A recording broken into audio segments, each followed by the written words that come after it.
Siyabingelela nomama umfundisi over there egameni likaJesu siyambingelela. Ubuholi bonke bebandla, ibandla nje lonke likaKristu Jesu siyalibingelela. Amen. John 19 verse 30. Ngicela ungifundele nje lo ophethelele lesizulu ngoba ngiphethelele lesilungu nje mina. 19 verse 30 John. Verse 30. Yes. Wathi ukuba uJesu awamukela uVinika wathi wagebisa ikhanda wafa. Amen. Now kunento bazana engifuna siqonde la. I don't want to shout because ngifuna ngithi mangisuka la uphumela eminyango unisambulo sento eyayikade yenzeka eCalvary. Amen bazalwane. uJesu ibibalekile ilocation abezobethelelwa kuyo. Amen. Befanelekile ukuthi akalenge entabeni yaseCalvary because ukuzakwazi ukushaya uSathane ikhanda bekufanele alenge entabeni yekhanda. Ngamanye amagama leli gama elithi Golgotha igama lesHebrew ngokweGreek iCalvary ngokwe-English it is skull okusho ikhanda. Yindaba kuthiwa le ndaba indaba yekhanda. Kunamazwi akhulunywa uNkulunkulu ku-Adam uthi yena inzalo yowesifazane iyalithokoza ikhanda lenyoka. Ngamanye amagama khona oqala ngibambala ubethi inzalo yowesifazane. Biological owesifazane akanayo inzalo. But uNkulunkulu wabona ukuthi I cannot have a sinless child over a sinful man, but I can have a sinless child over a sinful woman.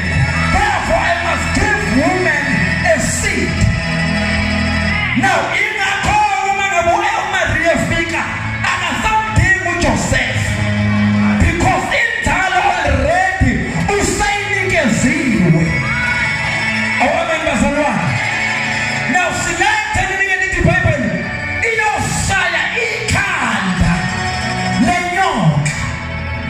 Now uma sihamba le ndaba le yaseCalvary kune-representative eyodwa ngifuna ukuyikhotha emveze kakhulu uJesu kuyona isaphila. Le representative ithi David. David into yokuqala yenza wazalelwa endaweni yaseBethlehem, Juda. Amen.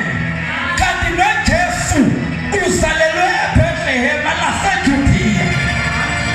Number 2, uDavid walashwa abendlu yakubo bamdayisa baze babuyisela kunamaphele khona. Kanti noJesu walashwa abaJuda bendlu yakubo. Number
6.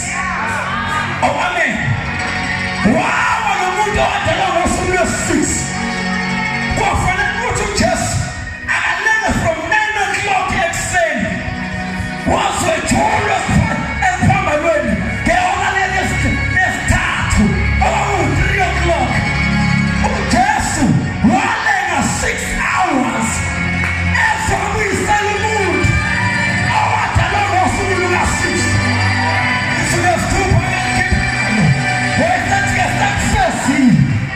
Sengiyenza into ebengiyizele eKhalvari. Sengihlala phansi ubambelele. Kunento esiyibiza ngokuthi it's a philosophy of the cross. Ukuhlakanipha nobuchwepheshe besiphambano. Bese kuba nento esiyibiza ngokuthi it's a chemistry of the blood. Ubunyoni begazi. Oh, amen.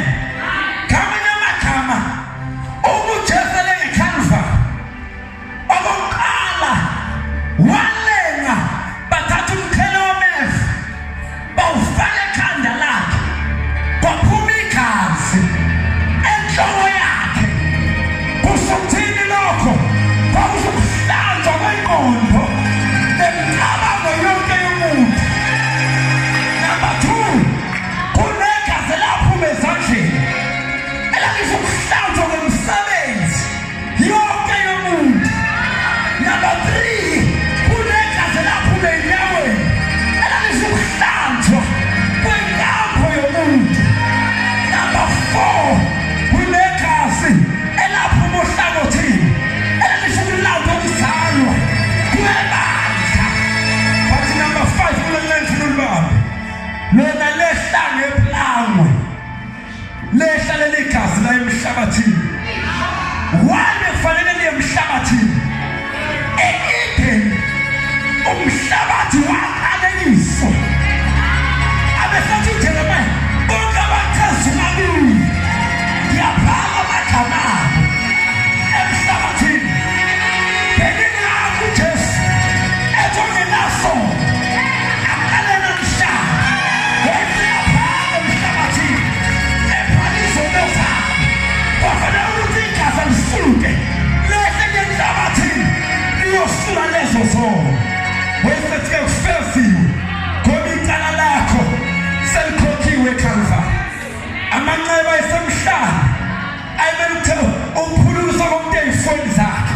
Awunikhona abazalwane kunaleli gama lesihebheru abalikhothayo.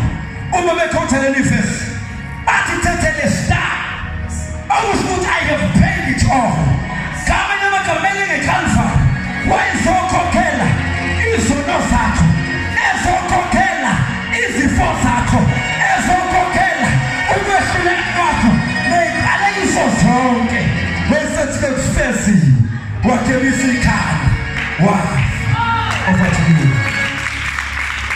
Wakhe bisi